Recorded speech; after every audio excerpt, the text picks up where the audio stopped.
Assalamualaikum warahmatullahi wabarakatuh. Selamat malam dan salam sejahtera teman-teman semua.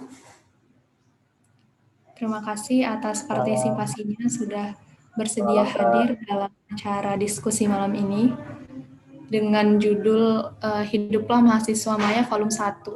Kalau ada volume 1 itu berarti tandanya akan ada volume-volume setelahnya gitu ya teman-teman. Oke. Hmm,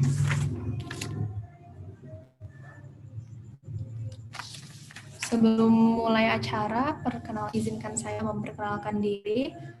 Nama saya Adika Salsabila, mahasiswa okupasi terapi Poltekkes Surakarta semester 3 yang akan memandu acara pada malam hari ini.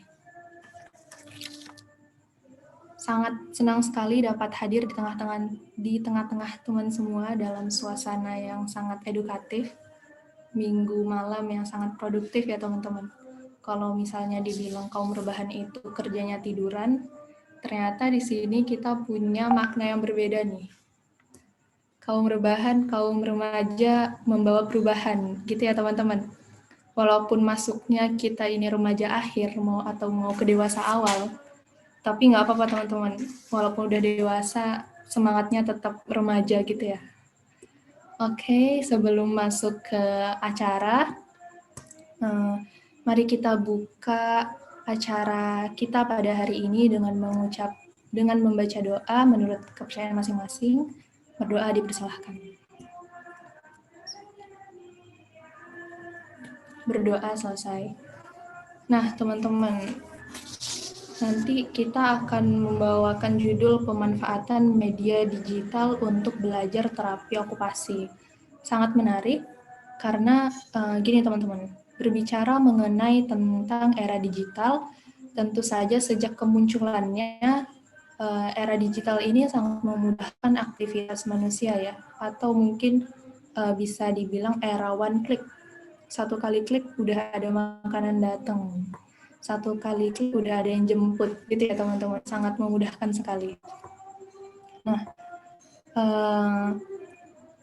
saya ingin bercerita sedikit menurut saat pertemuan ke-10 ya Indonesia Human Resource Summit, salah satu chairman-nya berkata bahwa ada beberapa sektor pekerjaan yang tergantikan oleh kecanggihan teknologi. Bahkan sampai saat ini sudah ada 5% menurut penelitian McKinsey itu yang sudah secara penuh digantikan oleh teknologi. Tapi teman-teman, saya juga pernah diskusi sama di salah satu perjalanan saya ya.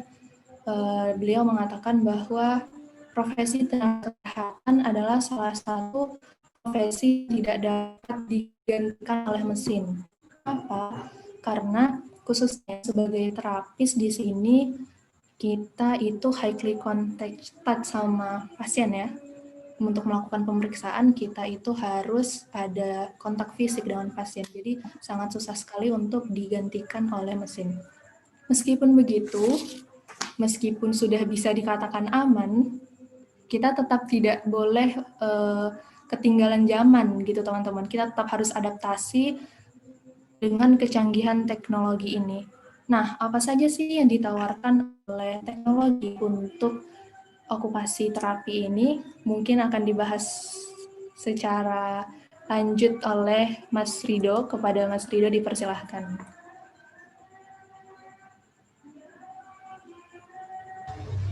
Oke, terima kasih De Ariko. Nah, selamat datang teman-teman, entah itu dari daerah manapun di Indonesia dan berapapun tingkat semester kalian di jurusan OT ini. Perkenalkan saya Ridho Edgarito Utomo, sekarang di semester 5 jurusan OT Poltekkes Surakarta. Nah, di sini saya yang akan memandu jalannya diskusi nanti, seperti itu. Pertama kita perkenalan dulu. Medium diskusi Hiduplah Mahasiswa Maya seri 1 ini kita berkolaborasi, kita mengundang untuk berpartisipasi dari teman-teman media juga nih. Selain dari belajar.to, ada juga Otifact yang tadi juga sudah kita sama-sama kenalan sama Mas Gunawan. Kemudian ada teman-teman OT-Waste nanti yang juga bakal mengisi, ikut menyampaikan pendapat mereka di sesi diskusi nanti. Oke, kita lanjut. Judulnya adalah Berani Beradaptasi, ya Kuasai Teknologi. Apalagi di OT ini kita udah mulai harus bisa adaptasi ya teman-teman bareng teknologi untuk belajar dalam hal ini. Kalau untuk praktik akan beda lagi bahasanya gitu. Nah, dan tagline dari acara ini yang jelas, mari diskusi, kita tukar pikiran, karena tukar pikiran itu salah satu jalan menuju kemajuan. Nah, kira-kira ini yang akan kita lakukan selama diskusi ini. Nanti ada kenalan, kita face the reality, lalu opinion sharing, giving insight, dan pamitan sambil kenalan tuh di akhir. Nah, kita kenalan dulu sekarang. Aku mau tanya nih, paling jauh teman-teman yang ada di sini tinggal di mana? Di provinsinya? Bisa kirim chat ke chatbox. Riau. Nah, itu Riau. Ada lagi yang lebih jauh mungkin? Oke, Aceh, Palembang, NTB. Oh itu, Sulawesi Selatan, Kalimantan, Bengkulu, Jambi, Sumatera Barat, Jawa Tengah. Oke. Nah, kalau udah kayak gini kan kita bisa tahu nih, teman-teman yang satu provinsi sama kita tuh yang siapa aja sih gitu. Itu ada Sulawesi Selatan ada 2. Berarti kalian bisa joinan kalau udah lulus besok gitu. Lampung. Wow. Oke, sambil diisi nggak apa-apa. Nanti kita balik lagi ke chatting. Nah, berarti kita bisa simpulkan juga di awal nih malahan. Kalau teknologi itu ternyata bisa menjangkau kita dimanapun kita berada, sejauh apapun kita tinggal, gitu. Ini dengan Zoom aja kita udah bisa menjangkau sampai di wilayah Indonesia Timur. Berarti dengan belajar OT ini kalau dengan teknologi pasti juga akan membantu gitu kan. Setelah kenalan kita mau lanjut lagi. Ini ya. Jadi mulai 2018, 2 tahun yang lalu kita udah keluarin statement gitu kalau Indonesia masuk ke era industri 4.0. Padahal kenyataannya juga nggak seperti itu kan ya, karena nggak merata juga perkembangan teknologinya. Nah, bahkan ada juga nih negara-negara yang udah menyatakan kalau mereka itu ada di revolusi industri 5.0 gitu. Nah, sekarang ada satu pertanyaan. Tahu nggak kalau bawa tas, buku, dan barang-barang kayak gini tuh ternyata udah jadul gitu. Kelihatannya iya, memang iya, karena ketika kita bawa ke teknologi, jadi semuanya itu ada di dalam genggaman. Misalkan nih, kalian ke kampus bawa HP aja, udah bisa mengikuti pelajaran, nggak usah berat-berat bawa tas gitu kan. Semua bisa ada di HP dengan memanfaatkan e-storage, lalu Google Drive, habis itu pakai e-book untuk buku, lalu menulis catatan itu juga pakai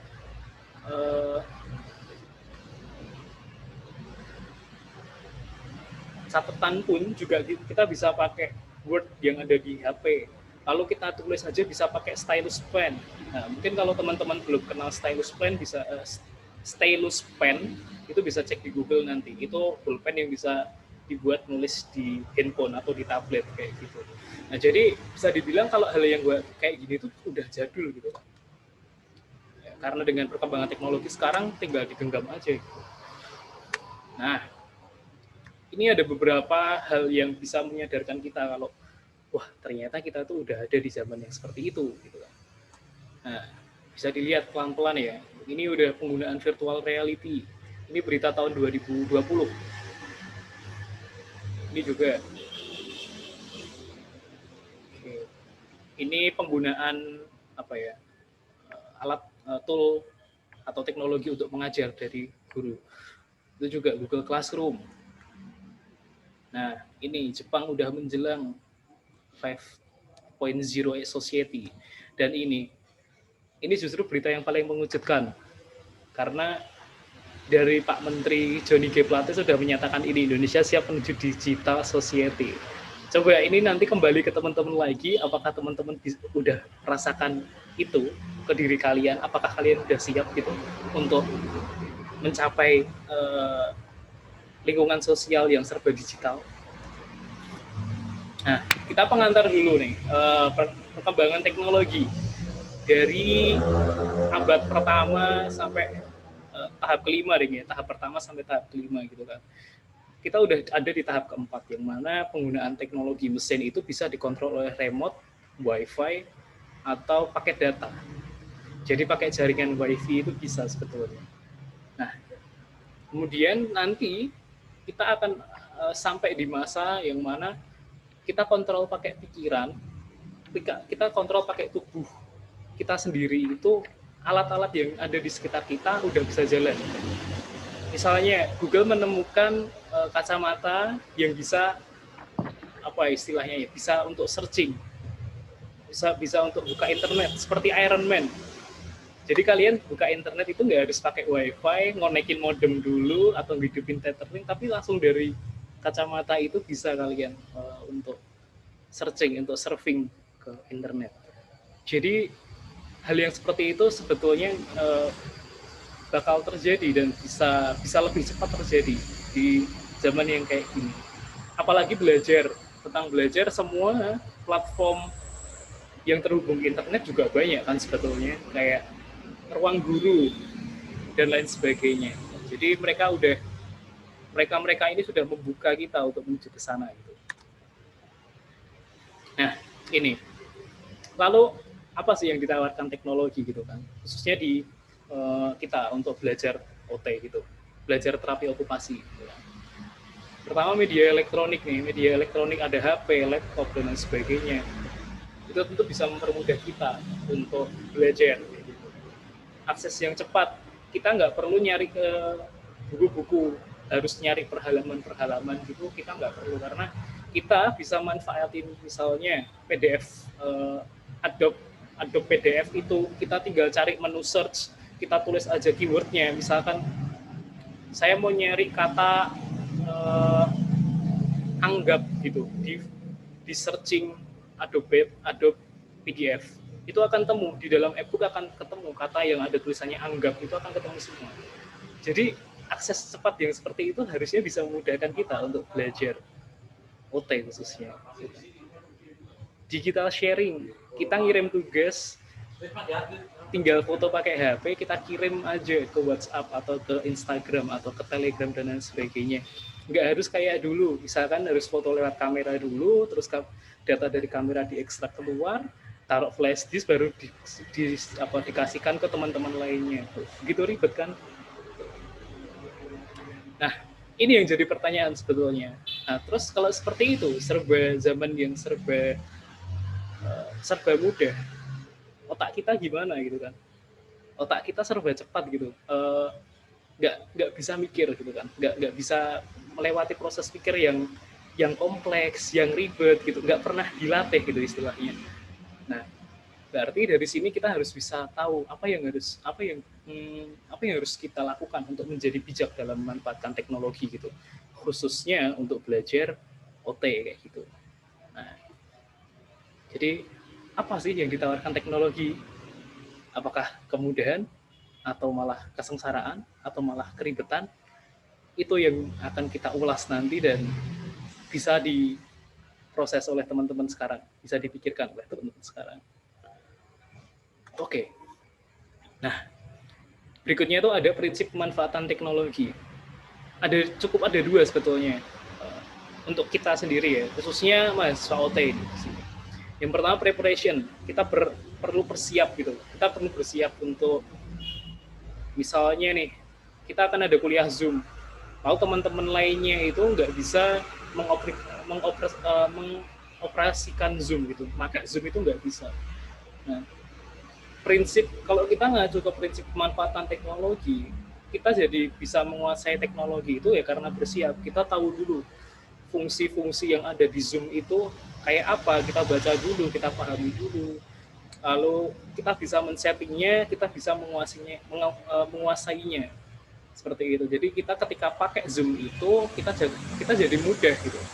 Karena kita tahu ini cara pakainya gimana, ini cara settingnya gimana gitu kan. Jadi bersiap-siap itu perlu. Baik dari skill, keterampilan yang tadi atau attitude atau karakter gitu. Nah, karakter ini juga jadi penting ya di era digital gitu. Seperti apa istilahnya? Bullying. Pemanfaatan media digital jadi miss atau jadi melenceng dari fungsinya yang bisa menghasilkan dampak positif karena karakter kita yang buruk sebetulnya gitu. Lalu juga misinformasi. Jadi ketika kita mencari informasi dari Google itu sebetulnya bisa sedetail mungkin, selengkap mungkin, tapi kita nggak melakukan itu, justru malah kita memberikan informasi yang salah gitu. Misalnya kayak kamu buat tugas untuk paper gitu ya, paper suruh nyari cara intervensi gitu, karena kita kan mahasiswa belum lebih banyak risetnya dulu ya, riset atau belajar dari teori dulu.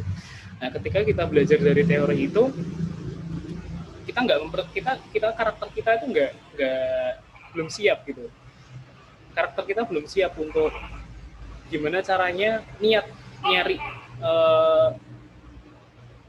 literatur yang bisa memberikan informasi yang lebih banyak gitu, yang lebih komprehensif, lebih lengkap dan lebih bisa diterima, apalagi EBP-nya bagus atau evidence based practice. Itu apa ya istilahnya, EBP itu kayak tingkatan jurnal yang paling bisa di apa paling bisa dipercaya gitu ya dalam hal literatur gitu. Nah, lalu ada purpose. Ketika kita pakai teknologi, kita tahu apa sih tujuan kita. Kalau untuk belajar, ya belajar gitu. Untuk searching, ya searching. Untuk bermain game. Jadi melekat banget kalau kita pakai teknologi itu, pasti akan ada tujuannya gitu. Dan harus pasti, tujuan yang pasti, jelas. Sehingga kalau kita pakai teknologi itu jadi minimal distraksinya. Distraksi itu satu hal yang mengecoh fokus kita gitu. Ketika kita pakai teknologi, misalkan Mas lihat di laptop ini, karena ada suara kendaraan ini, Mas jadi hilang fokusnya kadang. Nah, itu yang namanya distraksi, pengecoh kita dari fokus. Dan kita bisa lanjut lagi dengan tujuan ini, kita bisa fokus lagi untuk eksplorasi ketika kita pakai teknologi. Oke, ini kita akan sharing nih tentang gimana kalau dari kamu sendiri nih, dari teman-teman sendiri yang ada di sini, ketika menggunakan teknologi dan media sosial yang ada sekarang ini. Udah kalian pakai apa aja sih untuk apa namanya? Selama ini media sosial itu, internet itu kalian pakai apa aja sih?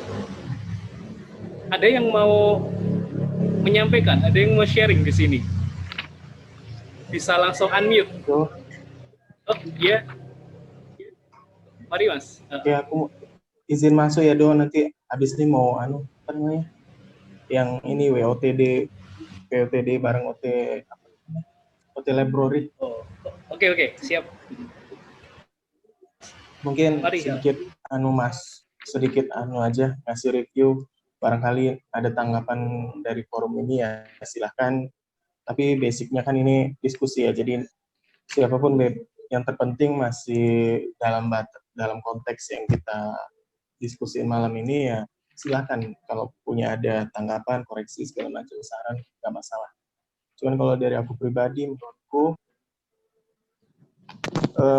ibarat kata gini, ini teknologi iya, maksudku lagi di tahapan semua lagi beralih ke digital ya, peralihan. Mungkin sebenarnya udah lama dari dulu juga udah seperti ini, cuman baru terekspos mungkin ya di tahun atau di beberapa bulan ini menurutku. Ekstrimnya mulai terekspos ya di beberapa bulan ini. Nah, Itu dulu poinnya, tapi apa sebenarnya korelasinya sama bidang kita? Nah, kebetulan aku bisa sharing, mungkin aku sendiri udah bekerja selama 5 tahun jadi masiterapi. Jadi mungkin aku bisa sedikit gambarin gimana dinamikanya dari dulu pertama kali fresh graduate, terus tahun pertama kerja, tahun kedua kerja, ketiga, hingga tahun kelima, dan ini mungkin tahun ke-6 dalam hal bekerja sebagai okupasi terapi.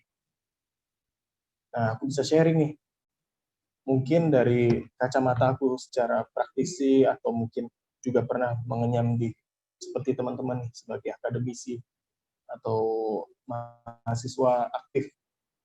Dulu mungkin dipermudah karena aku bisa langsung hadir ke kampus, dengerin secara langsung materi dari dosen, dari ahlinya misalnya Pak Pras aja yang memang ahlinya di anatomi klinis ya, Pak Henry yang mungkin memang tajam di metodologi riset, terus misalnya Pak Wawan yang mungkin tajam di bagian ortopedi, Pak Komarun yang juga tajam di neurologi dan ortopedi, Bu Andriani sama insight yang kritis di arah physical exercise.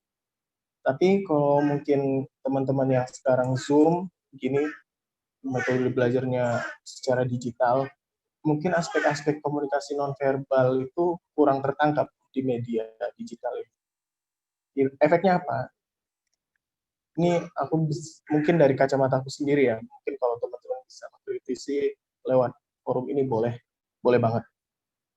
Dengan intensitas yang udah sefokus itu di kelas saya, dan tergolong mungkin ya cukup serius juga belajar, karena ya juga aware soal IPK nggak boleh turun segala macam, dan lulus mungkin dengan aware soal IPK ini akan berkorelasi juga untuk nanti di kerjaan juga. Nggak ada anggapan IPK itu nggak relate untuk kerjaan, itu anggapan yang keliru. IPK tetap relate untuk kerjaan menurut saya. Dengan IPK yang baik ya kerjaan juga lebih baik menurut saya gitu. Jadi nggak ada, oh saya jagonya di praktik, nggak jago di teori. Itu nonsense sebagai okupasi terapis. Berarti prakteknya ngaco kalau nggak ngerti teori, kurang lebih kayak gitu. Atau misalnya teorinya bagus tapi nggak bisa praktek, itu juga bohong. Jadi karena kalau okupasi terapis beda sama disiplin ilmu yang lain. Kalau mungkin disiplin ilmu yang lain, memisah-misah nih, praktek sendiri, teori sendiri. Tapi tidak, okupasi terapis itu praktek yang dengan teori itu harus gini, harus dalam kayak sandwich itu. Digigitnya nggak roti dulu baru dagingnya, tapi memang roti dan daging harus dalam satu proses yang tidak dipisah. Nah, ini balik lagi nih, ketika kita udah intens banget dalam kuliah aktif, tatap muka langsung ke dosen aja, kadang misinterpretasi nih dosen nyampein ini kita tangkap beda. Atau bahkan nih kita udah hatam nih dari penjelasan dosen, udah kita tulis, udah kita mungkin menjawab soal ujiannya udah bener, skor di IPK baik, nyatanya di kerjaan juga nggak benar-benar fungsional. Misalnya kita udah terapkan itu dengan baik teorinya, oh ternyata kok di aslinya di praktek lebih kompleks lagi, nggak cukup dengan satu teori yang kita udah dapet gitu. Maksud gue gini, Motivate itu saya bikin terus terang itu awalnya dari sebuah joke ya, sebuah guyonan orang zaman dulu.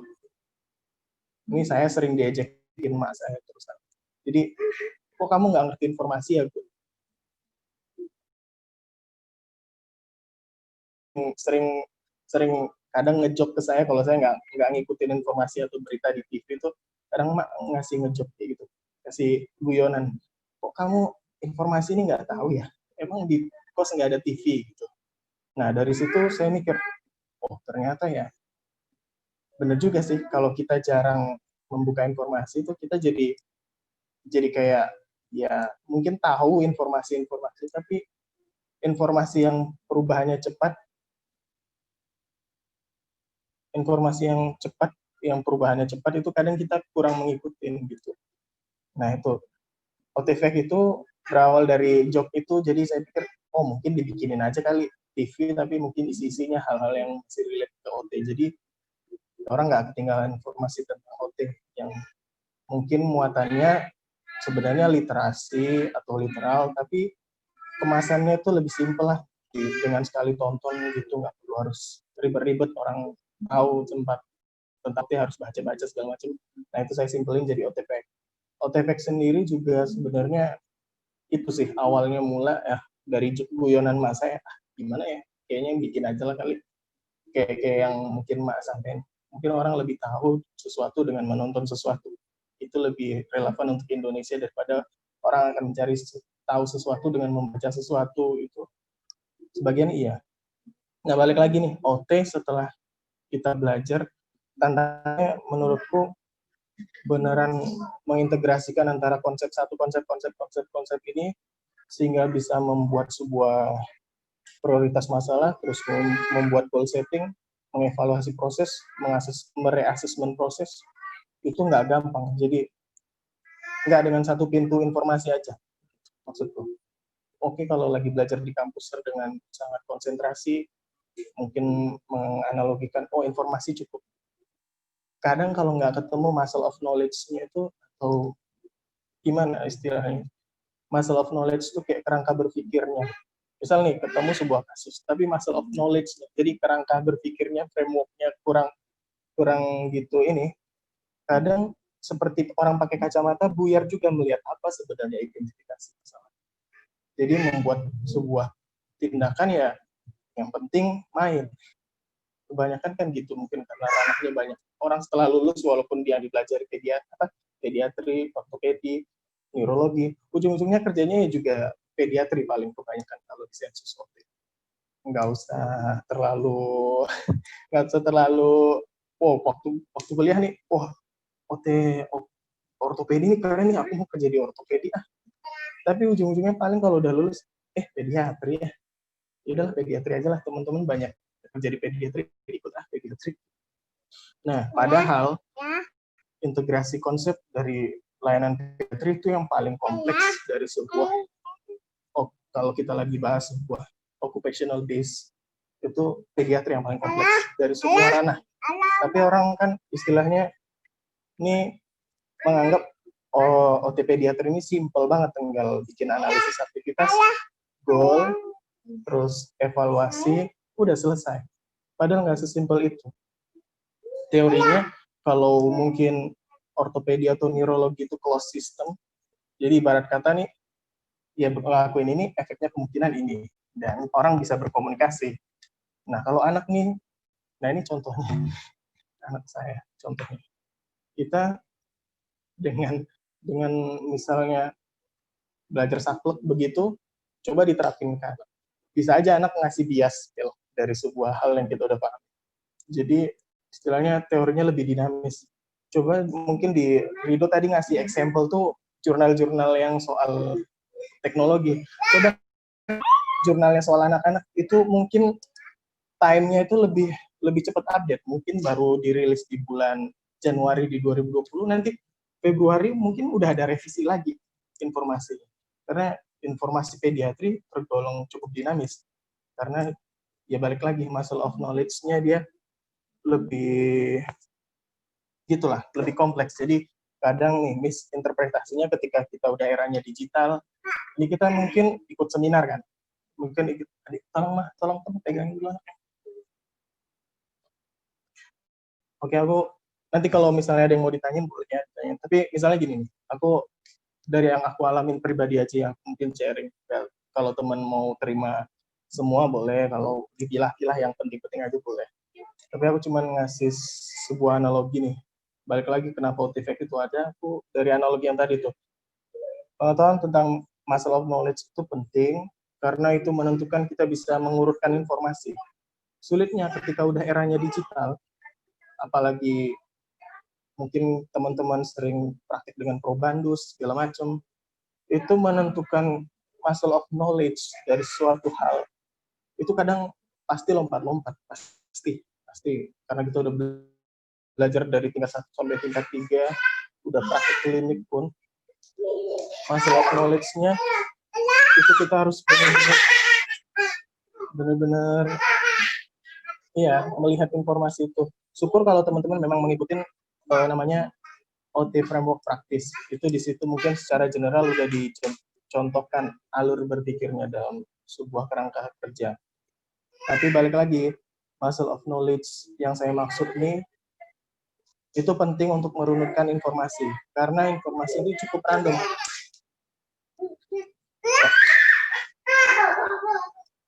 Susah ngomong. Nanti dulu. Jadi misalnya nih, teman-teman gemar ikut seminar. Misal bulan ini ikut seminar sensori integrasi kaitannya dengan memperbaiki sesuatu. Nanti ikut lagi loncat ada seminar sensori integrasi lagi tapi kaitannya dengan apa? Atau misal ikut seminar kemandirian untuk special need. Atau nanti ikut seminar lagi behavior approach, bagaimana memanage perilaku untuk yang tidak terkontrol. Nah, nanti ikut lagi seminar bahasanya lompat lagi apa lagi. Jadi bisa dikatakan gini nih, ketika belum matang di muscle of knowledge, terus rajin ikut seminar, itu nggak jaminan teman-teman akan menemukan sebuah garis yang benar-benar nyata untuk memandu teman untuk membuat kerangka berpikir, khususnya ketika sudah menerapkan keterampilannya di dunia praktek atau bekerja sehari-hari. Nah, atau nih analogi kedua nih. Ini yang pertama kan analogi pertama ikut seminar, tapi bahasanya sulit mengintegrasikan antara bahasa satu dengan bahasa yang lain. Itu analogi pertama.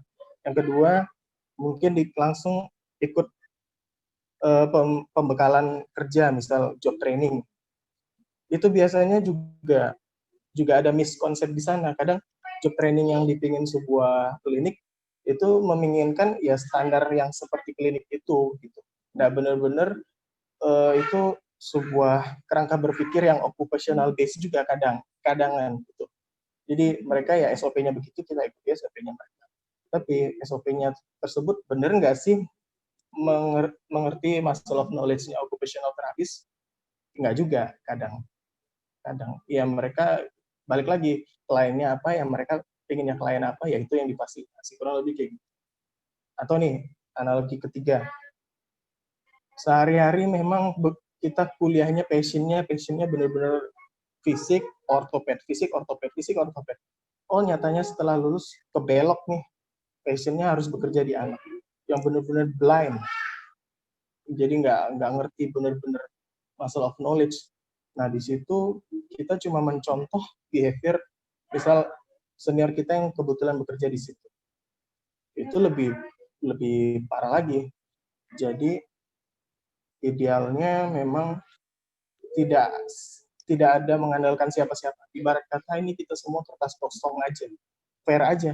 Informasi yang kita terima itu seperti kertas kosong kita terima semua, cuman dengan adanya muscle of knowledge, dari informasi yang kita terima kita bisa menurunkan ini kertas garis ke-1 ini aja informasi. Terus kertas garis kedua ini yang perlu informasinya, kertas garis ketiga ini informasinya.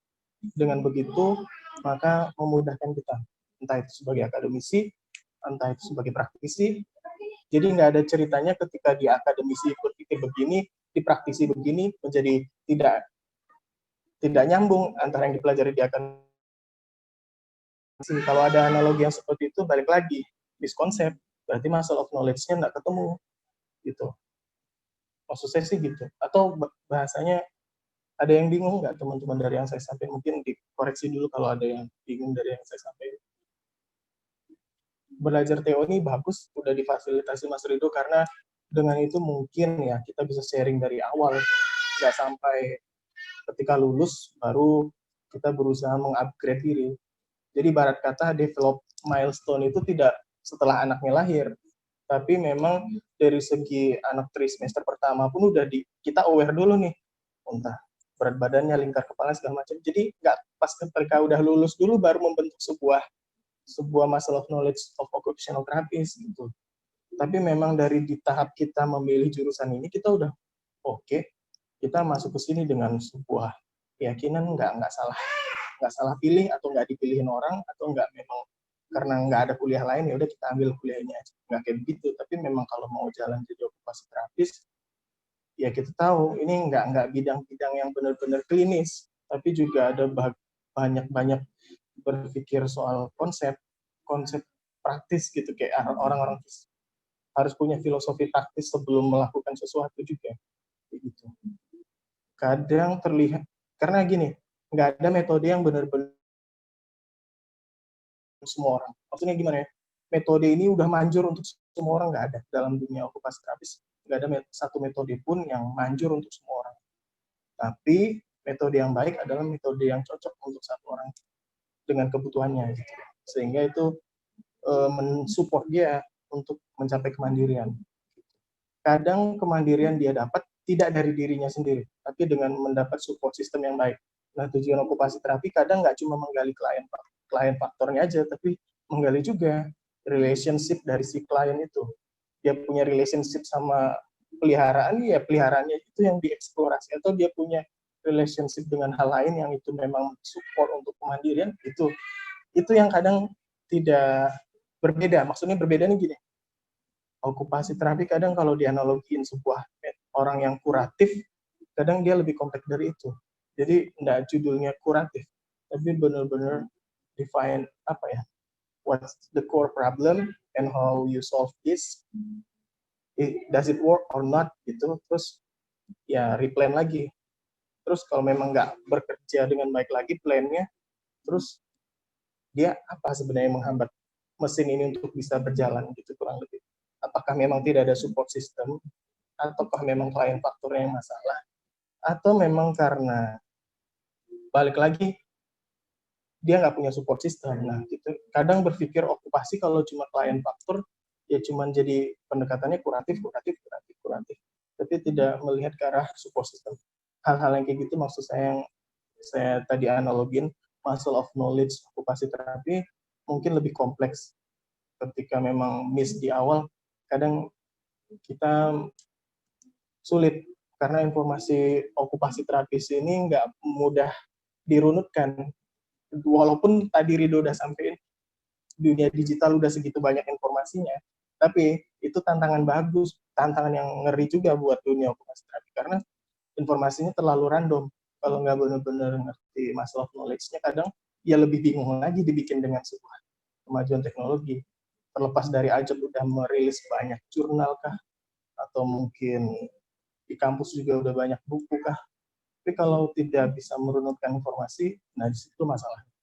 Makanya media mungkin seperti Sebator, atau belajar TO, atau mungkin ada lagi podcast OT yang di Spotify, mungkin teman-teman udah mungkin akses, atau mungkin OTFX salah satunya, ya mungkin OTFX nggak sekuat mereka sih, yang punya tim banyak. Tapi dalam core bisnisnya itu, ya itu tadi, membantu teman-teman untuk bisa merunutkan sebuah informasi. Sehingga dengan merunutkan sequencing-nya baik, sehingga identify baik, sehingga priority baik, terus problem solving mungkin lebih baik. Nah, kalau itu menjembatani self-learning lah, kurang lebih kayak gitu. Kalau di orang terapis ngomongnya self-learning behavior-nya itu yang lagi mau dicoba fasilitasi dengan adanya hal-hal tadi itu. Jadi, biar merunutkan sendiri, men-sequencing sendiri. Jadi, dengan bisa men-sequencing, mereka bisa identify, mereka bisa memprioritaskan sesuatu, sehingga dengan bisa memprioritaskan sesuatu, mereka bisa memecahkan masalah. Kalau memang pemecahan masalah kurang baik, mereka bisa mengevaluasi sendiri tindakannya. Kurang lebih kayak gitu. Mungkin itu aja sih di sesi ini. Saya mungkin bisa sharing. Saya pun masih belajar sampai ke tahun kelima saya bekerja sebagai okupasi ini nggak mudah. Dan saya menganggap diri saya masih banyak yang tidak tahu juga. Dan masih harus banyak belajar juga. Karena setiap hari juga harus membaca informasi juga, walaupun cuman melihat ya mungkin Google Scholar kah, atau mungkin hal-hal yang mungkin saya ingin tahu, hal yang mungkin lebih ingin saya dalami. Tapi basicnya itu kita bisa sequencing aja dan memprioritaskan informasi. Jadi jangan terlena dengan digital, sebuah mudah enggak, malah lebih rumit digital karena kita harus men-sequencing informasi, memilah informasi sehingga bisa memprioritaskan sesuatu. Udah dong. Sip, oke Mas. Oke Mas Gunawan, terima kasih banyak untuk sharing dari sudut pandang terapis gitu ya. Jadi memang ini juga relate tadi dengan apa yang dilakukan oleh Mas Gunawan itu tadi tentang menggunakan teknologi seperti itu dan media sosial. Jadi udah disampaikan ya kalau misalkan penggunaan teknologi itu bisa memudahkan kita untuk meruntutkan ilmu gitu, untuk eksplorasi sekaligus mengurutkan nih apa yang akan kita pelajari, apa yang akan kita dapatkan seperti itu. Wow. Oke. Kalau dari ini tadi ya tentang gimana kamu menggunakan teknologi dan media sosial gitu. Nah, mungkin aku izin dulu ya, ya. Nanti diterusin Melia nanti datang kalau selanjutnya. Oke Mas, siap-siap. Aku izin dulu. Terima kasih Mas Gunawan. Sukses teman-teman semua ya. Maaf, agak kepanjangan ngomongnya. Kita udah pada bosan. Ya. Oke. Terima kasih. Aku pamit dulu. Assalamualaikum warahmatullahi wabarakatuh. Waalaikumsalam warahmatullahi wabarakatuh. Waalaikumsalam warahmatullahi wabarakatuh. Oke. Sembuhan kalian semua ya. Bye.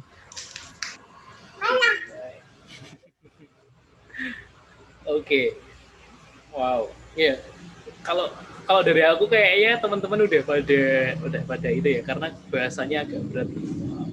Tapi kurang lebih itu ya, dengan menggunakan teknologi itu kita lebih mudah untuk mengurutkan. Nah, ini nanti kita gantian dari teman-teman nih. Gimana sih kalian itu selama ini sebelum masuk ke OT ataupun udah ada di OT ini menggunakan teknologi? Nah, aku mau tanya dong ke satu orang. Ada yang mau unmute dulu? Ada yang mau open mic dulu untuk sharing?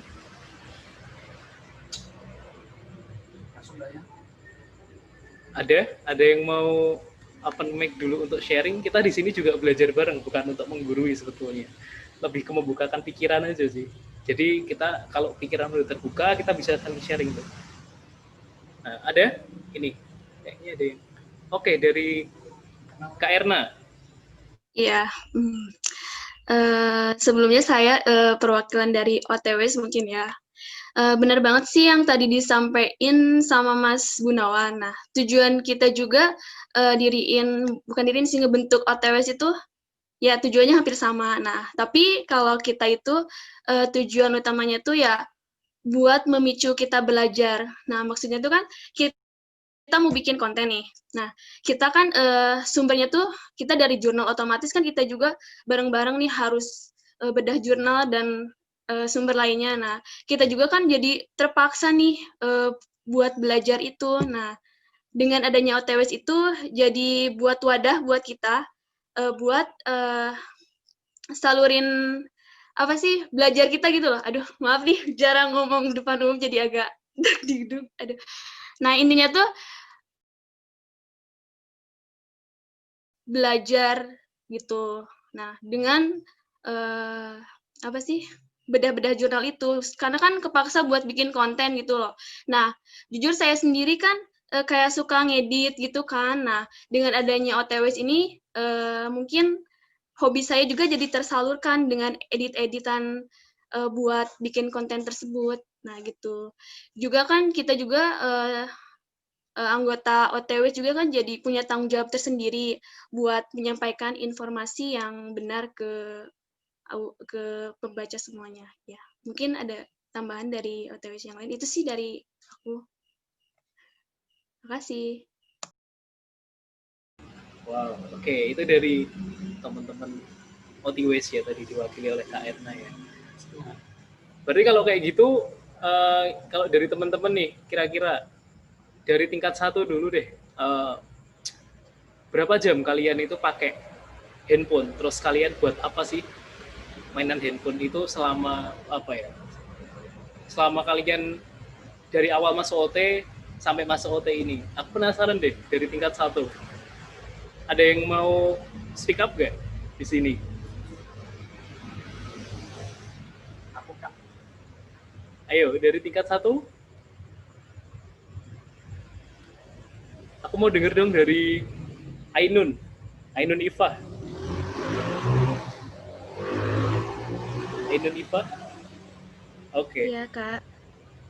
Mau tanya dong yang tadi, selama kamu dari masuk OT di awal sampai sekarang ini, kamu pakai gadget atau HP atau laptop itu biasanya berapa jam? Terus ngapain aja waktu kamu pakai itu? Kamu pakai apa aja sih HP atau laptop itu biasanya? Iya, jadi sebelumnya saya Ainun Iva dari D4OT tingkat 1. Selama udah masuk di OT, kebetulan juga karena sekarang kuliahnya online, jadi kayak emang 24/7 itu udah megang HP sama laptop. Tapi aku pribadi emang lebih lebih sering laptop karena jadi lebih enak aja sih, karena bisa buka WA-nya juga bisa lewat laptop. Terus ngerjain tugasnya jadi bisa sekaligus kayak gitu. Jadi buat nanya-nanya tugas sama teman bisa, terus buat tugasnya langsung di laptop juga bisa. Jadi ya kebetulan karena kuliahnya juga online, jadi ya laptopnya digunain buat tugas, buat komunikasi sama teman-teman, dan ya itu sih Kak, buat ikut-ikut seminar kayak gini. Itu Kak. Oke, terima kasih.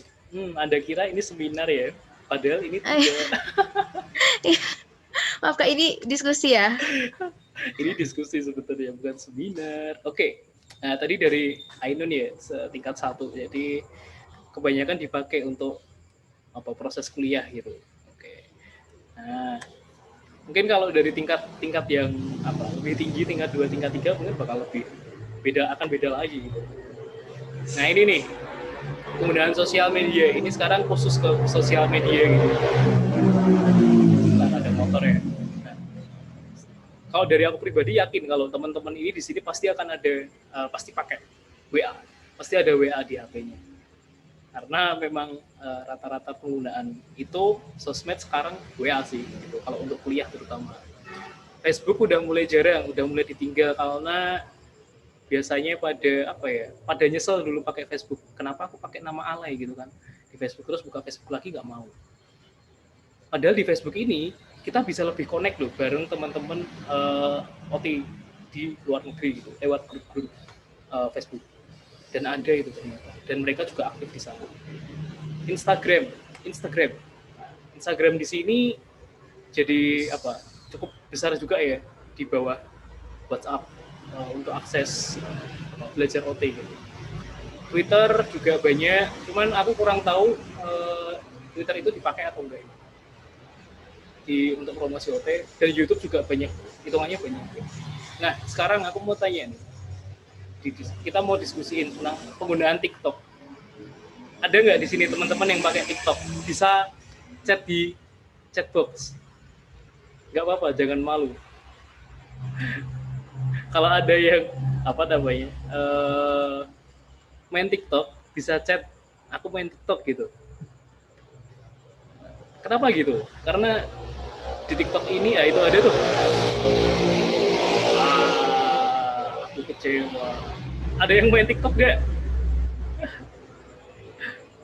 Atau ada? Itu ada tuh satu. Oke, Egi. Halo Kak Egi. Halo Kak Egi. Mau tanya dong Kak Egi. Ya, Bu. Bos, oke. Ini dari Sulawesi Selatan.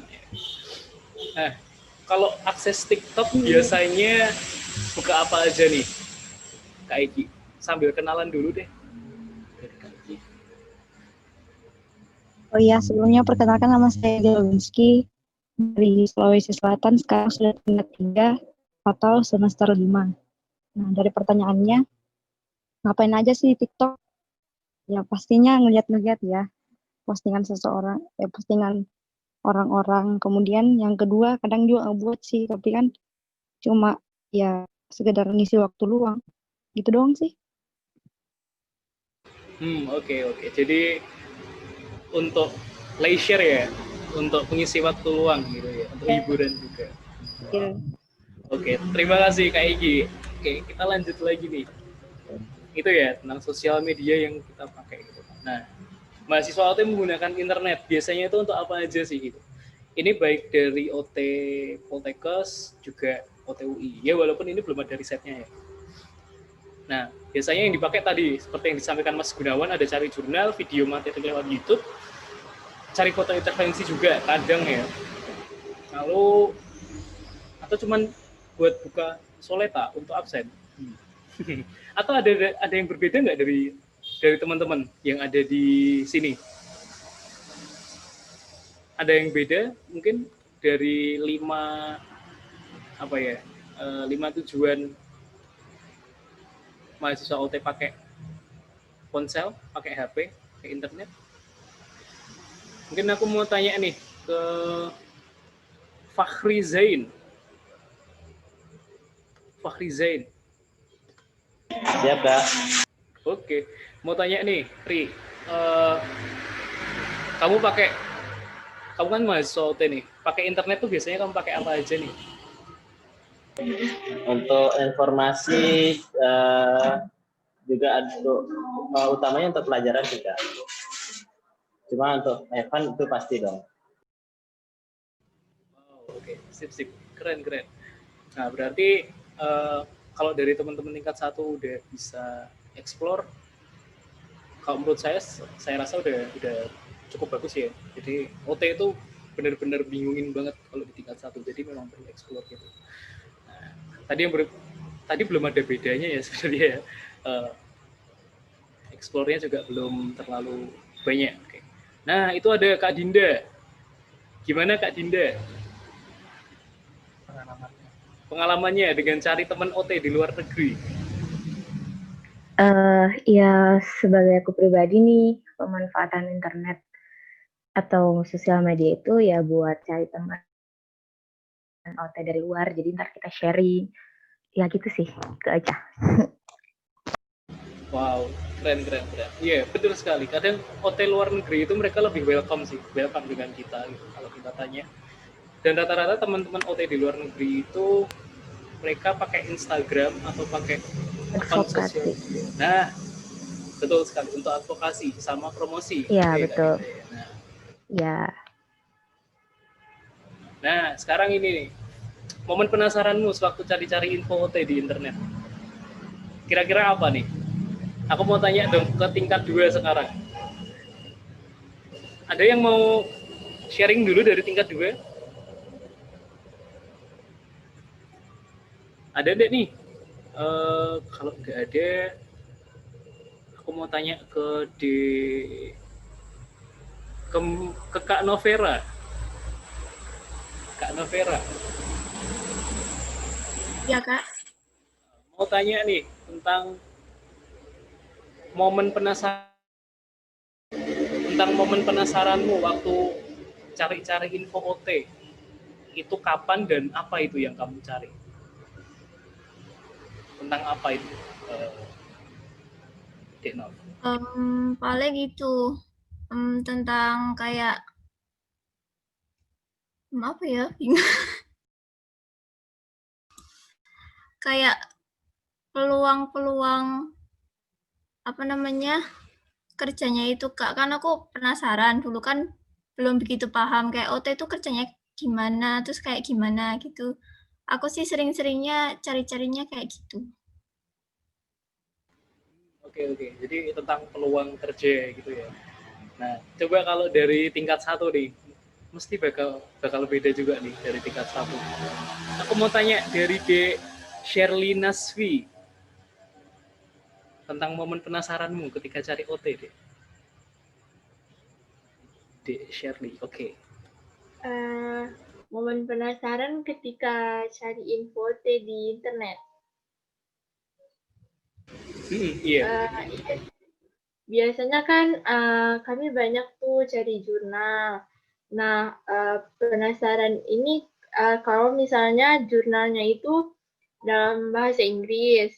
Jadi kan penasaran lagi untuk cari yang jurnal dalam bahasa Indonesia. Itu aja sih penasarannya. Oke.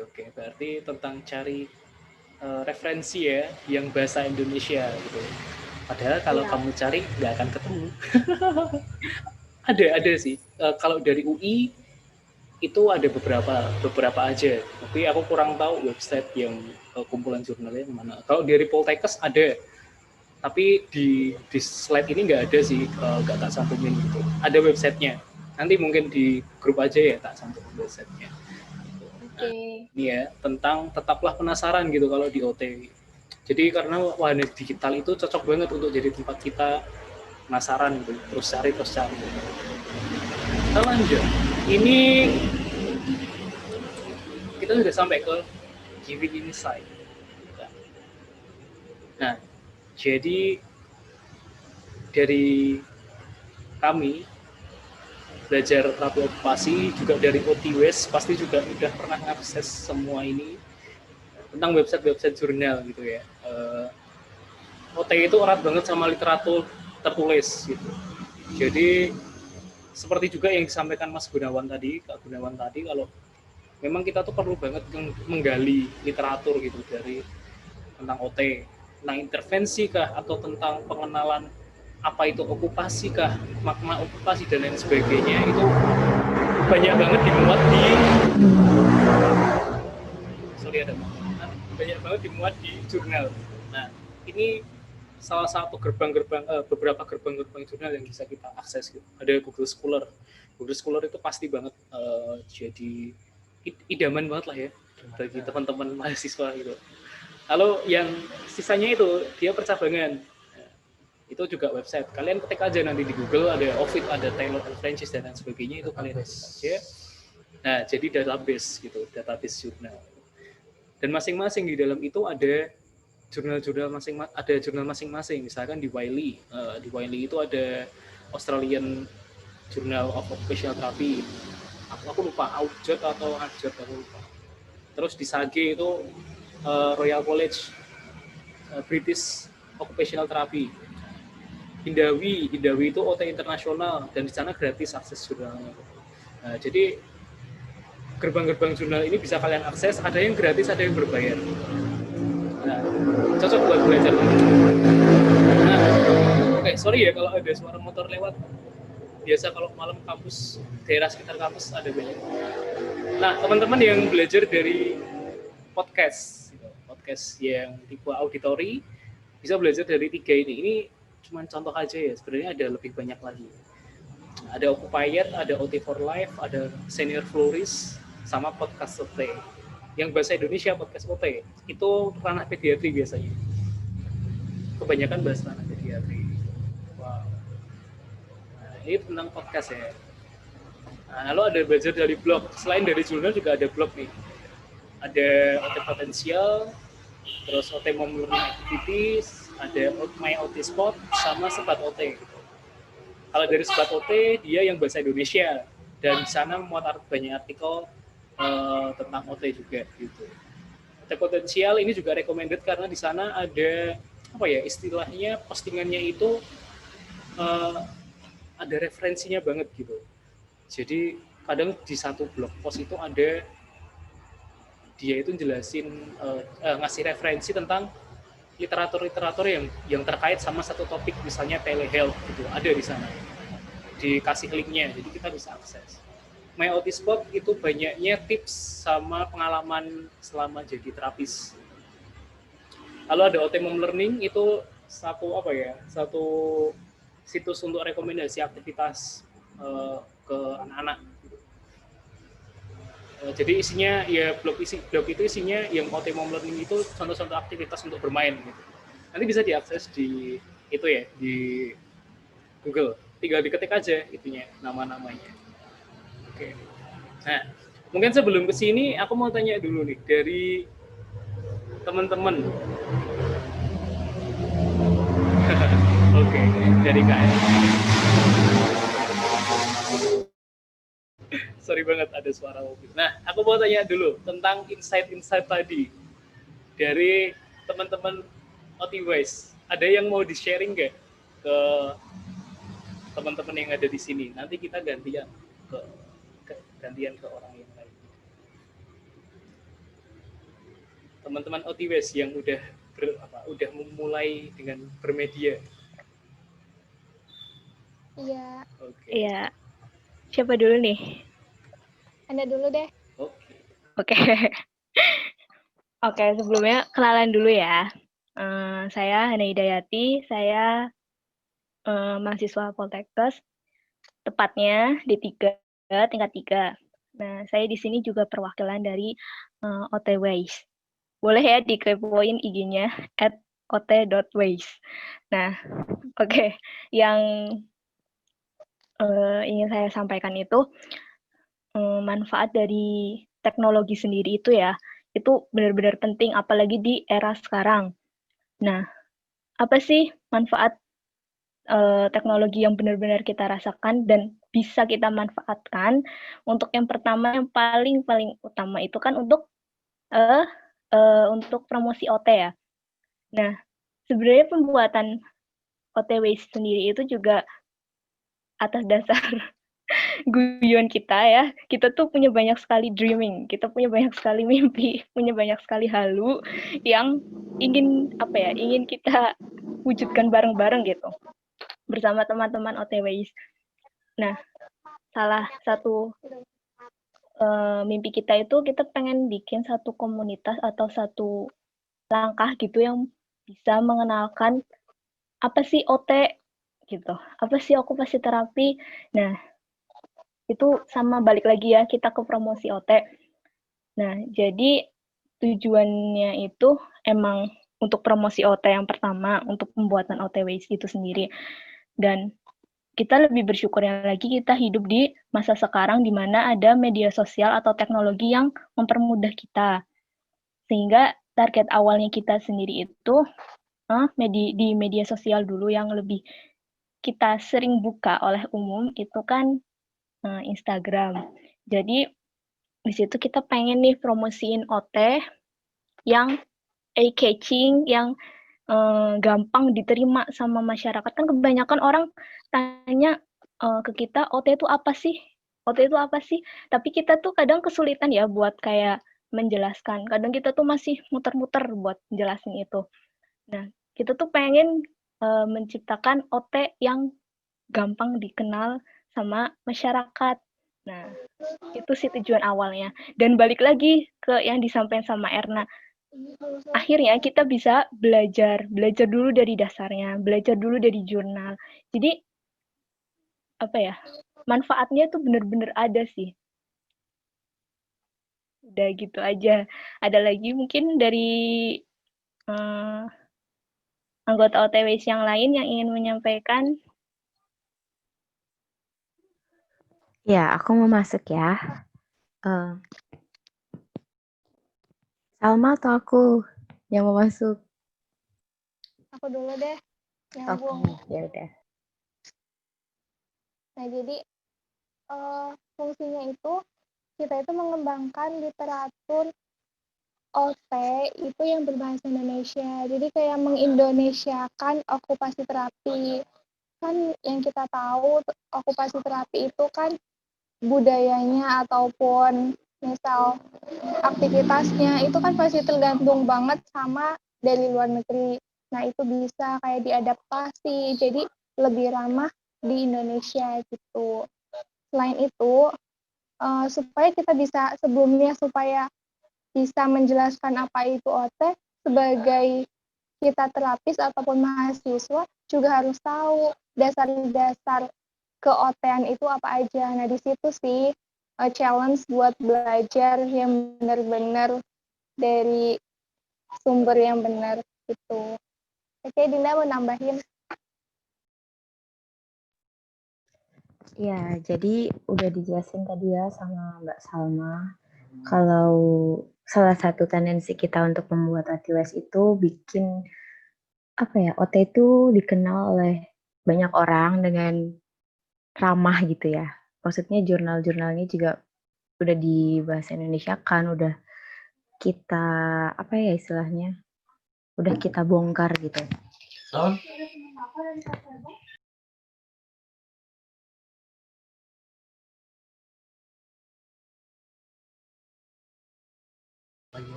Oke, aku lanjut ya. Mohon maaf tadi ada kendala.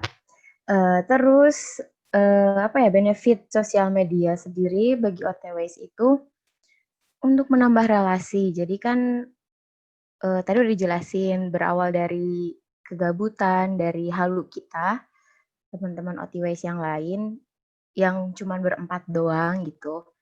Kita tuh mau merintis suatu akun atau komunitas ya wadah ini untuk menambah relasi sesama teman OT atau terapis yang lain kayak gitu. Jadi informasi yang kita kasih itu juga nggak sekedar cuap-cuap omong kosong gitu, tapi yang benar-benar aktual dan berdasarkan jurnal segala macam gitu sih.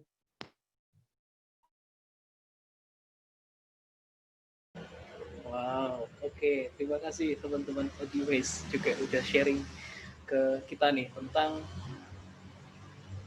ini juga masih terhubung sama cara belajar yang asik gitu. Jadi kalau kita rangkum nih ya dari adanya teman-teman media di sini, sambil baca saja. Oke. Jadi kita lihat dari teman-teman media di sini tuh mereka tentu belajar teori dulu ya.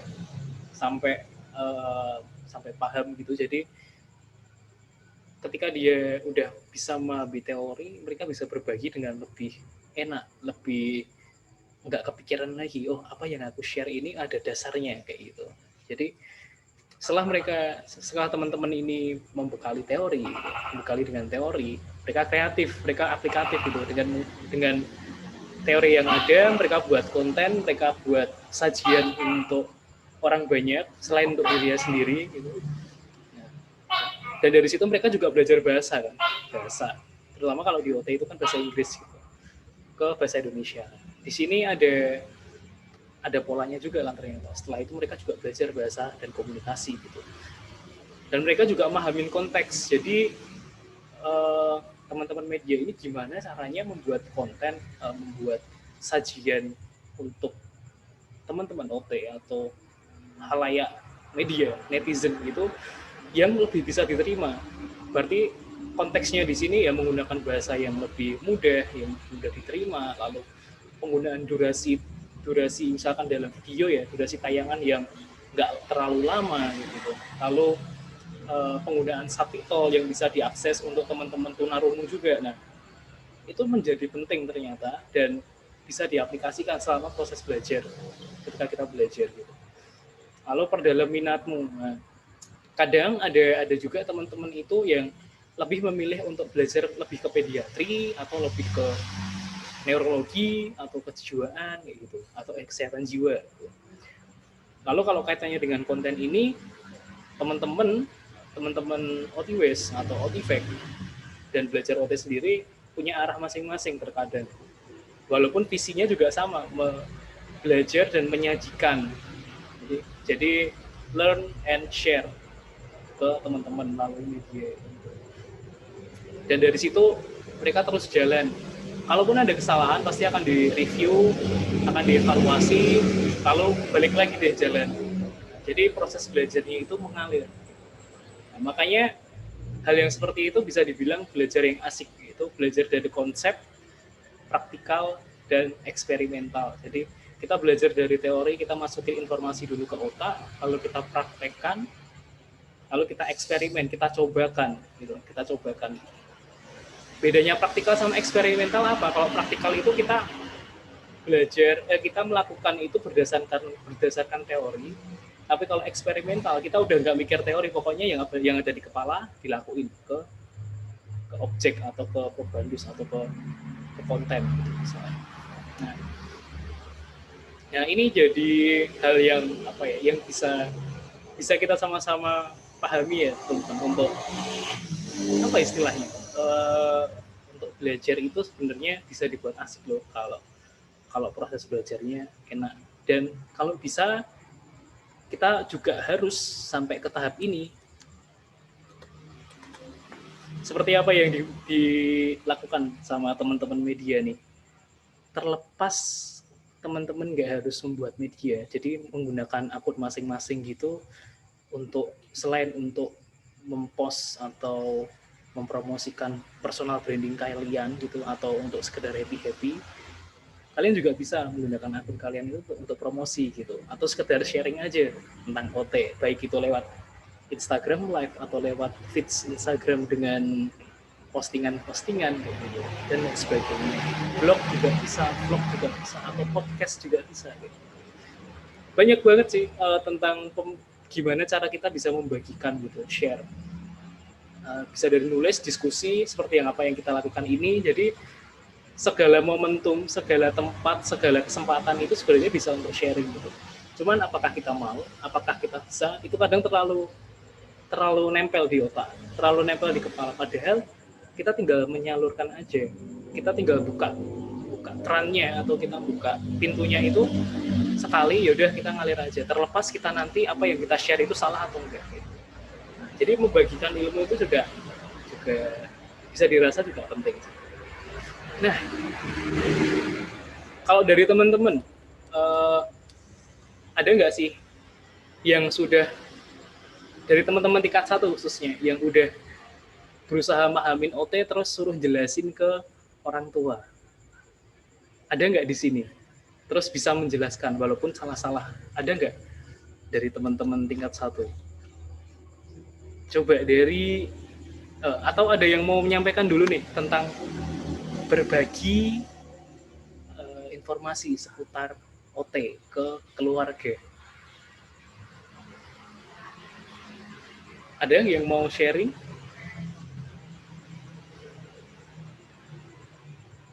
Gak ada ya? Oke, aku mau tanya ke Arsyadul Fikri Andi.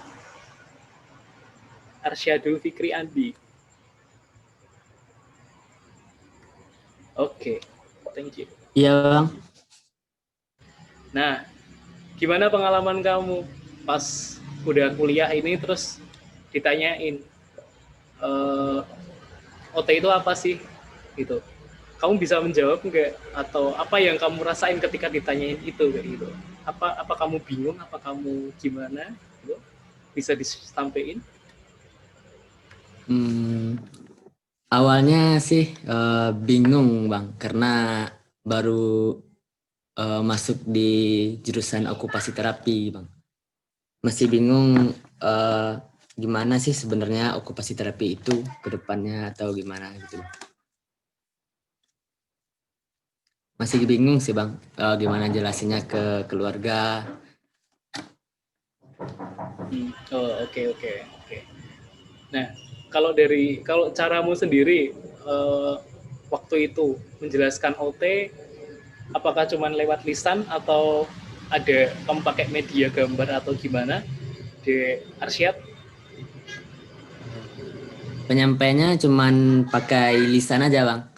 Ya kalau OT itu seperti menghadapi pasien-pasien yang terkena gangguan mental seperti itu, Bang. Oke, wow. Terima kasih De Arsyad. Sama-sama, Bang. Nah, mungkin tadi dari OT Waste sama OT Tech udah sharing ya. Sekarang ini agak, karena ini mau terakhir nih ya, dari belajar OT mau sharing sedikit aja tentang membagikan ilmu gitu. Dari belajar OT itu yang menjadikan saya pribadi, terus saya ajak teman-teman dari tingkat 2 dan mungkin juga tingkat 1 kalau misalkan ada yang mau dan passionate untuk, ya catatannya passionate ya, jadi punya passion untuk ayo sama-sama kita promo lewat apapun medianya, caranya gitu kan. Kalau dari belajar OT nanti kalau misalkan teman-teman akses di Instagram itu udah memulai dengan memberikan konten, bukan mau nyebut edukatif tapi juga nggak sesombong itu gitu. Yang jelas kami memberikan itu konten di sana dengan dasar ya, jadi dengan riset melalui jurnal gitu, terus gimana caranya membagikan itu dengan tulisan yang sedikit tapi tetap menarik. Dan kami mengindonesiakan juga dari literatur bahasa Inggris gitu. Bahkan satu konten itu bisa lebih dari satu jurnal, jadi ada 3 sampai 4 dan ya memang belum besar sih, tapi semoga bisa besar gitu. Selain itu kita juga fokus ke sini mengadakan diskusi medium diskusi gitu, karena dan ini baru ya, jadi selain adanya seminar dan webinar kayak gitu, workshop, medium diskusi juga perlu gitu, dari mahasiswa. Jadi mahasiswa itu bisa membangun dirinya sendiri, bukan hanya menggantungkan diri mereka ke seminar webinar yang disampaikan oleh pembicara yang lebih gede gitu, yang lebih punya ilmu. Ya walaupun itu memang perlu, cuman kapan kita bisa berdiri sendiri, kapan kita bisa belajar sendiri kayak gitu. Nah, belajar OT juga belajar TO juga pengen menggugah semangat itu. Jadi teman-teman kita bisa belajar bareng kayak gitu, bukan belajar sendiri tapi belajar bareng, yang mana ada satu topik bahasan kita bahas bersama. Kita sharing di sana. Nah, barangkali dari pendengar itu tadi kita bisa sih dalam satu ilmunya bisa gato itu bisa bisa terpasang dengan klop gitu, dengan baik. Jadi ke depan dengan adanya diskusi ini harapannya juga bisa lebih ramai, bisa lebih aktif, dan ini juga sebagai pembuka aja dari kami dan juga dari teman-teman OTWise untuk membuka ini gitu. Nah, ada medium diskusi sama desain dan rekaman. Ini juga agak sulit ya, rekaman itu yang udah memulai dari teman-teman Sobat OT. Jadi bisa cek aja di Instagram seputar edukasi OT gitu. Itu ada, mereka udah mulai pakai rekaman, jadi lewat video, Zoom, sama tertulis dan mendesain juga. Oke, tentang membagikan ilmu, kaitannya juga ke media-media yang ada di media-media tentang OT yang ada di Indonesia. Nah, ke depan juga selain dengan mengajak OTWS dari belajar OT, mengupayakan untuk ajak pihak-pihak media lain. Jadi kita bisa saling kenalan, kita bisa saling connecting. Kuncinya ke connecting itu. Jadi media ini gimana bisa kita untuk connecting, untuk menghubungkan OT dari yang lebih tua, jadi dari kakak kelas kita juga ke adik kelas kita gitu. Nah, aku harap kalian bisa menjawab pertanyaan feedback ini. Kira-kira apa yang kalian dapat dari diskusi ini? Baik, ini nggak tak tanyakan langsung, jadi kalian bisa menjawab itu ke diri kalian sendiri. Juga seberapa penting sih menurutmu jadi mahasiswa yang adaptif untuk memanfaatkan fasilitas digital sekarang ini. Jadi ini bisa kalian tanyakan dulu ke diri kalian masing-masing. Apakah kalian udah bisa mencapai tahap ini atau akan mencapai tahap ini? Oke, aku mungkin juga mau tanya nih sekali ke Dek Marvela Putri. Ada di sini? Iya, Kak. Oke. Kira-kira apa yang kamu dapat dari berlangsungnya di diskusi ini, Marvel? Kayak lebih ada insight lagi ke dalam OT gitu loh, Kak. Kan sebelumnya mungkin kayak bertanya-tanya juga kalau kerjanya itu kayak gimana gitu kan. Nah, terus tadi ada Kak Gunawan ya yang sharing. Nah, itu kayak membantu banget gitulah menurut aku. Gitu. Oke. Terima kasih deh Marvela. Kalau seberapa penting itu jawaban yang subjektif dari masing-masing dan bisa mengira sendiri. Nah, dari teman-teman tadi udah men-screenshot belum apa yang kita bahas tadi? Atau nanti ya, harapannya dari diskusi ini juga kita bisa sharing nih tentang tentang apa yang kita pelajari, apa yang kita saksikan, kita lihat di layar ini, untuk kita bagikan ke teman-teman lainnya lewat media, baik media sosial, Instagram atau WhatsApp yang kalian pakai gitu, lewat story-nya. Dan caption-nya terserah, terutama tag ini ya, belajar TO, ot.wise, dan otifact gitu. Harapannya kita bisa sharing ke banyak orang. Oke. Kira-kira itu. Nanti untuk postnya dari materi yang udah kami kirimkan ya ke grup, Terus bisa di screenshot satu slide aja yang bakal kalian post ke Instagram untuk kita mari sama-sama sharing apa yang kita pelajari pada malam ini. Gitu. Dan tulis quote boleh dari diskusi ini atau dari apa yang kamu dapat dari diskusi ini. Jadi quote-nya bisa pilih ini ya, bisa jelasin ini atau jelasin ini. Gitu. Terus kasih, nah, atau cukup tulis hiduplah mahasiswa Maya 1, tag ini. Oke. Semoga bisa dipahami juga ya dari slide yang feedback dan share to your soulmate snap. Jadi ini satu quote yang autentik banget dari almarhum Profesor Dr. Engineer B.J. Habibie, Bapak Teknologi Indonesia, yang mana jadilah kamu setia dan partisipasi pada apapun dalami bidang belajarmu. Jadi kita kalau belajar OT, yaudah kita belajar OT aja, dalami, dan kita juga perlu memahamin pembelajaran yang terkait sama OT tentang kedokteran, psikologi, terus apalagi ya contohnya ergonomi dan lain sebagainya. Karena OT itu related banget sama banyak hal sebetulnya. Kita perlu juga dalami itu, jadi masalah knowledge kita bisa dapat gitu, dan berikan added value atau nilai tambah gitu dalam bentuk layananmu atau kontenmu atau apapun yang akan kamu share dan berikan ke teman-teman lainnya di tiap kerjaanmu atau bidang belajarmu. Dan ini juga bukan untuk kalian sendiri tapi untuk semuanya juga. Oke, ini satu quote yang menurutku pribadi, karena ini yang ngerangkum aku gitu. Memorable banget. Dan terima kasih. Kita ketemu lagi di Hiduplah Mahasiswa Maya seri kedua. Entah nanti dengan siapa kita akan mengajak orang lagi. Semoga bisa memberikan inspirasi dan lebih aktif lagi untuk teman-teman diskusi. Gitu. Aku mau lihat sekarang gambar foto-foto Paya. Kita stop share. Oke. Kalau dari aku pribadi, terima kasih banyak teman-teman udah bisa hadir di sini, dan dari 70 orang pendaftar ternyata yang bertahan ada 33. Wow. Kembali ke sebelumnya dari teman-teman OTWS, ada yang mau disampaikan dulu? Ada yang mau di-sharingkan lagi secara personal atau dari OTWS?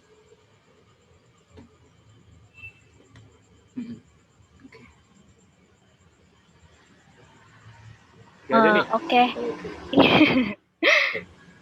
Makasih ya Edo udah ngajak kita untuk collab bersama, untuk diskusi bareng. Kita mau nanya nih, di sini yang tingkat 1 ada berapa anak? Bisa itu ya, ada reaction terus tepuk tangan atau jempol. Ada emoticon. Nah, sip.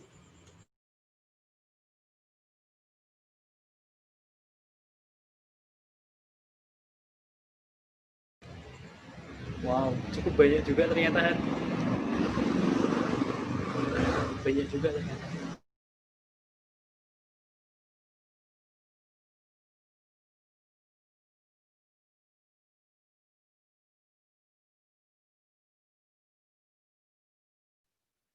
Buat tingkat 1, semangat ya kalian.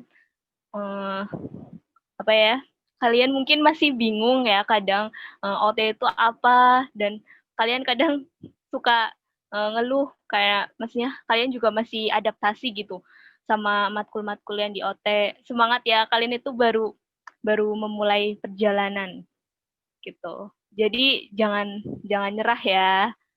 Kita semua juga ngalamin kok apa yang kalian rasain.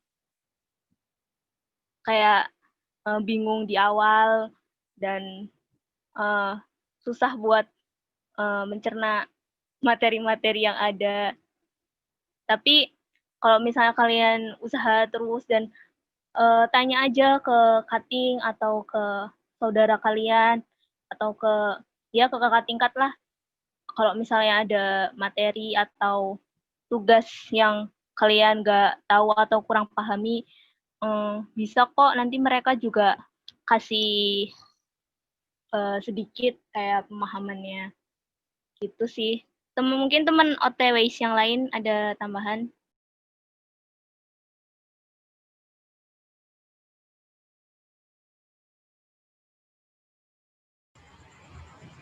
Ada tambahan dari teman-teman OTWs?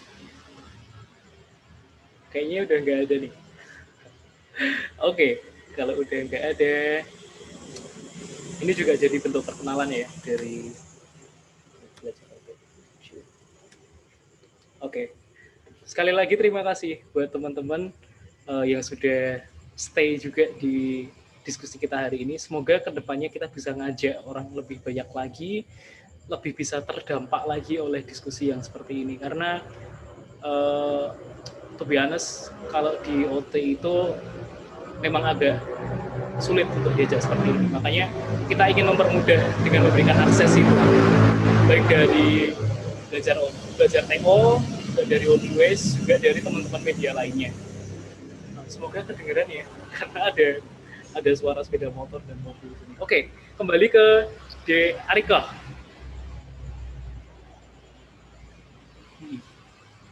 Oke, terima kasih kepada Mas Rido, kepada teman-teman OTWs dan dari Kak Gunawan dari OTIFEK.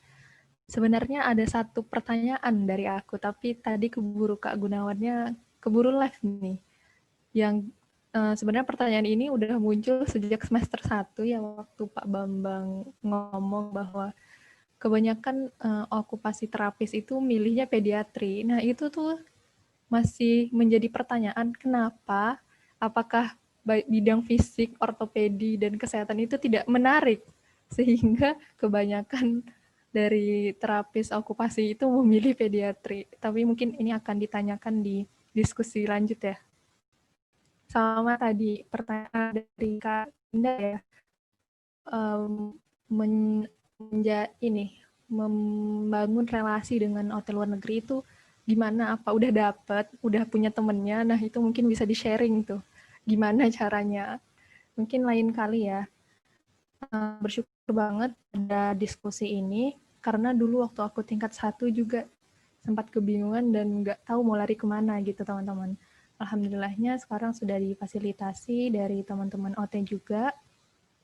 Dan ini sangat bagus sekali ya, di dalam lingkungan kampus ada komunitas-komunitas seperti ini. Semoga kedepannya akan banyak inovasi dan insight-insight baru untuk OT.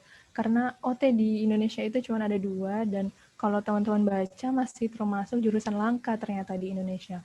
Bahkan lulusannya hampir 100% itu diterima bekerja. Jadi teman-teman yang masuk OT jangan menyesal, karena jurusan ini sangat bermanfaat sekali untuk teman-teman di luar yang membutuhkan kita. Dan mungkin itu aja diskusi dan sharing session volume pertama. Silakan dinantikan volume-volume berikutnya dari kita. Terima kasih sudah bersedia hadir, meluangkan waktunya untuk diskusi malam ini. Sekian dari Belajar Okupasi Terapi. Wassalamualaikum warahmatullahi wabarakatuh. Waalaikumsalam warahmatullahi wabarakatuh. Terima kasih, Kak. Guys, aku mau liatin sebentar ini. Kalau nanti bisa posting ini ya.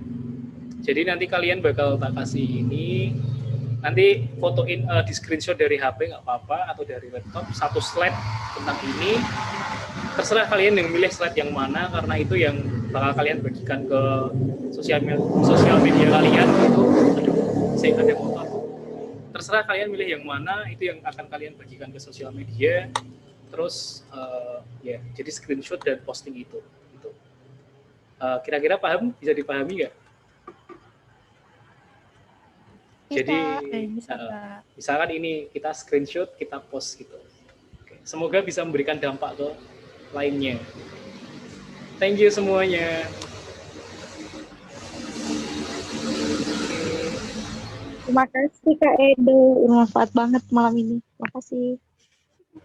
Oke, sama-sama Kak Iji. Wow. Kita jadi kenal banyak orang kan di sini, ada yang sama daerahnya. Kalau mau keluar, Iya benar. Ternyata Oh, iya. dari Sulawesi banyak. nah Hai kan. Egi. Egi. Hai Chen. Egi apa kabar? Aku rindu Egi.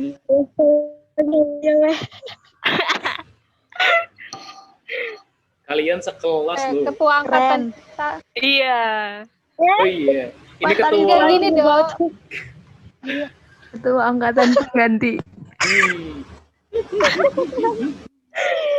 Aduh, angkatan yang mau lulus, aduh. Gak gitu dong maksudnya nih. Kita tuh mau bikin acara ini, ikut acara ini nggak bilang siapa-siapa dok. Makanya pada kaget. Pada kaget. Terus kayak Mereka tuh nggak tahu kalau kita tuh OTW, tahu nggak sih? Oh Aku iya. pun tulisnya OTW, bukan OTW. OTW. OTW. S Wes. Wes. Aduh. Oke, salam kenal semuanya. Ini sebenarnya juga ada loh orang FT di sini loh. Iya. Serius? Mana? Tadi mau tak suruh Udah keluar. live belum dia? Mau di-kick tadi sudah. Oh, maksudnya di masjid. Oh, Musli. Akbar, Musli. Mana lihat sih di mukanya. Mana Musli? Mana? Dikangenin Sle. Ya Kak. Ih. Ini Musli. Oh iya, terima kasih Dek Ariko. Udah mandu. Oh iya, makasih. Makasih ya teman-teman. Sama-sama, semoga memberikan dampak. Sama-sama. Oke. Kakak. Terima kasih Keren juga. ya. Diam-diam Ya, diucapkan karena sudah dibolehkan bergabung. Rizal, itu Rizal. Bukan yo. Ini loh, lihat ini tuh Musli loh. Ya. Yang namanya aja Oh, maksudnya itu suara tekeknya siapa gitu? Rizal. Itu memang bunyi tokek. Itu beneran. Wah, gitu Rindu. Sini lah main. Rindu kampus. Sini terbang dari Sulawesi ke sini. Jauh. Senang tau aku ternyata dari Sulawesi. Kenapa? Yes. 2 orang. Oh, ada Kenalan temennya. Iya. Kok udah punya kawan Udah kenalan. lagi?